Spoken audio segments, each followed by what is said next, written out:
कानून में बदलाव होना चाहिए था प्रो पीपुल जी। और ये एंटी पीपुल है बदलाव, तो ये तो रिएक्शनरी कानून हुआ ना।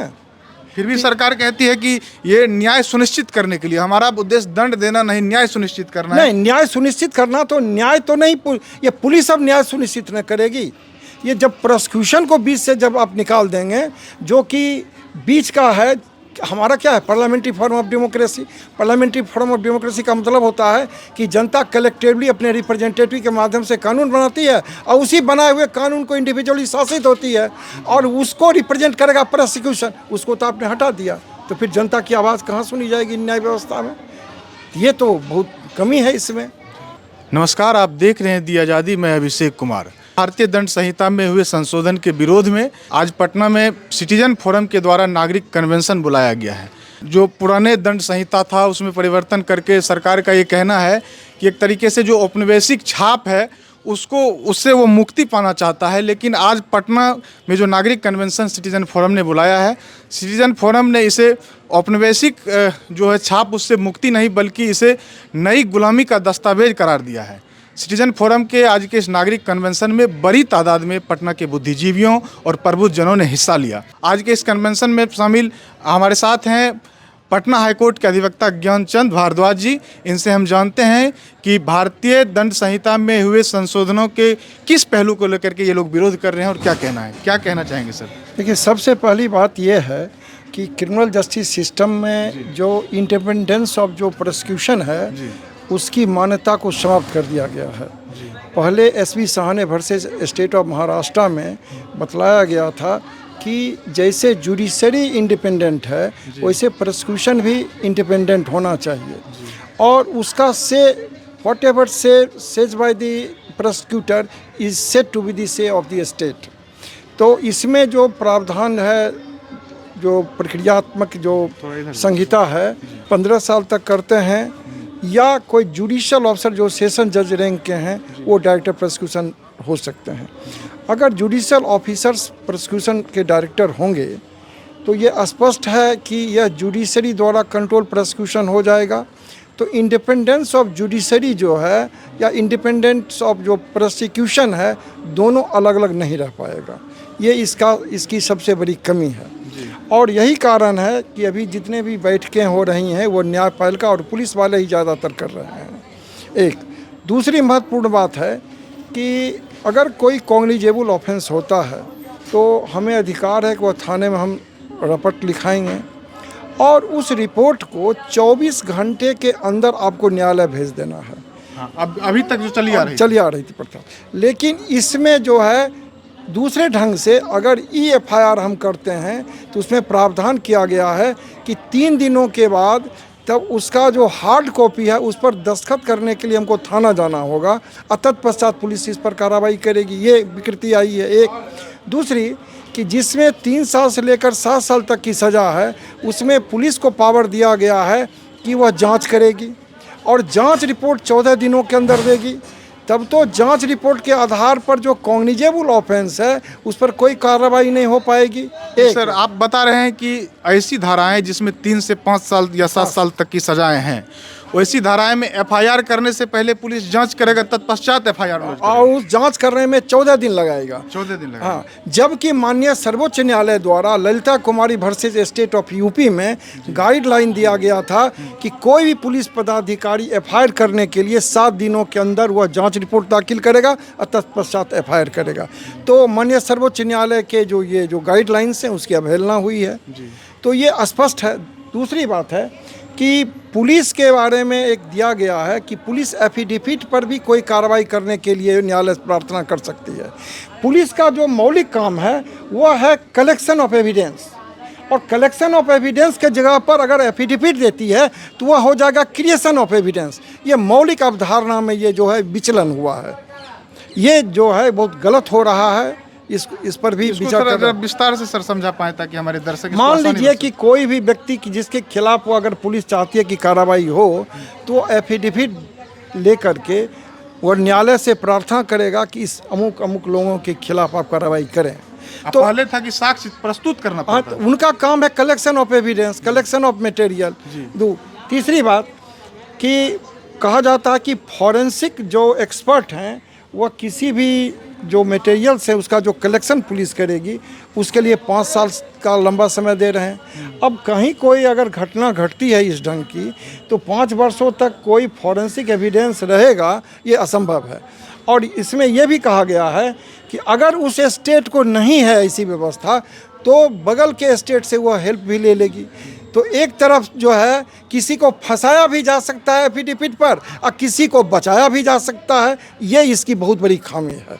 तो ये सर आप कहना चाहते हैं कि सारी पावर पुलिसों के हाथ में दे दी हाँ, गई है? ये निश्चित रूप से ये पुलिस पक्षीय जो है यह व्यवस्था की गई है जिसका कि विरोध होना चाहिए जी। ये गलत है। तो इसका किस प्रकार का आप आने वाले समय में ये दुष्परिणाम देख सकते हैं या प्रभाव देख सकते हैं, नकारात्मक प्रभाव जिसको आप लोग कह रहे हैं कि इसका नकारात्मक प्रभाव पड़ेगा? हाँ, नहीं, नकारात्मक प्रभाव ये पड़ेगा कि कोई भी व्यक्ति जो है अपने बारे में न्यायालय से 24 घंटे के अंदर तो नहीं कह सकता है कि हम निर्दोष हैं। जी। और यहाँ क्या है कि अगर 100 निर्दोष छूट जाए तो छूट जाए, जी। ठीक है, और एक तब दोषी होगा, ये हमारी व्यवस्था है।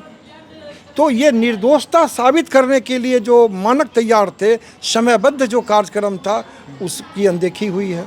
नहीं, इसमें केंद्र सरकार का सर ये कहना है कि जब ये कानून लाया जा रहा था तो चूंकि ये पुरानी कानून है, ये ब्रिटिश शासकों के द्वारा बनाया गया कानून है और इससे जो है उपनिवेशिकता की बू आती है, तो ज़रूरत पड़ी एक नए कानून बनाने की।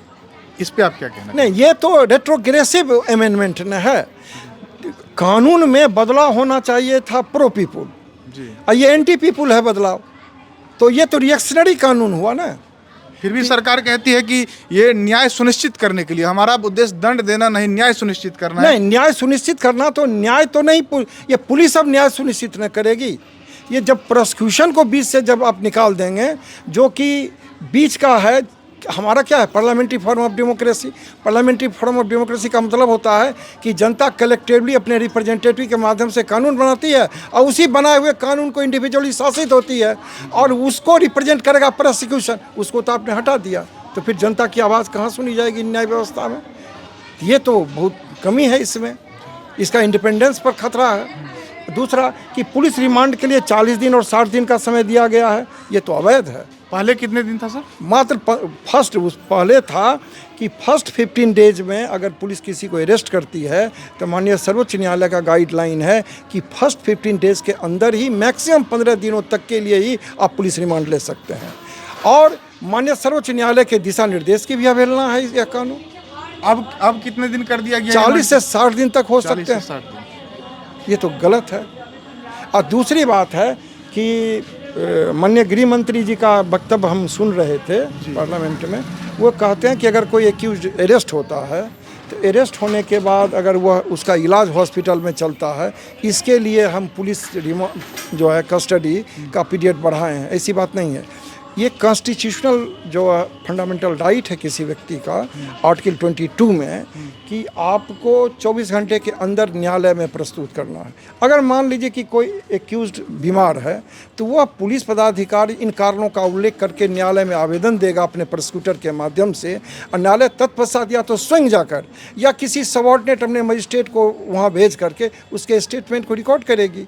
तो ये जो कह रहे हैं जो रिमांड की बात, पुलिस रिमांड पहले भी होता था। हाँ, होता है, अभी भी हो रहा है। तो ये फंडामेंटल राइट के भी खिलाफ है और एक्यूज का जो भी फंडामेंटल राइट है उसके भी खिलाफ है।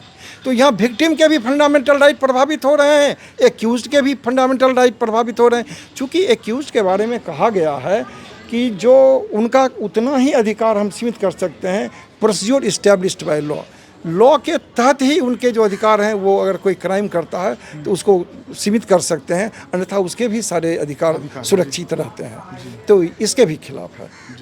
तो आज आप ये कन्वेंशन में इस पे आप लोग काफ़ी गहनता से चर्चा कर रहे हैं, क्या चाहते हैं कि इसको वापस लिया जाए? आप लोग क्या ऐसा कुछ मांग नहीं, हम लोग चाहते हैं कि 3 आधारों पर इसके जो है विरुद्ध काम हो।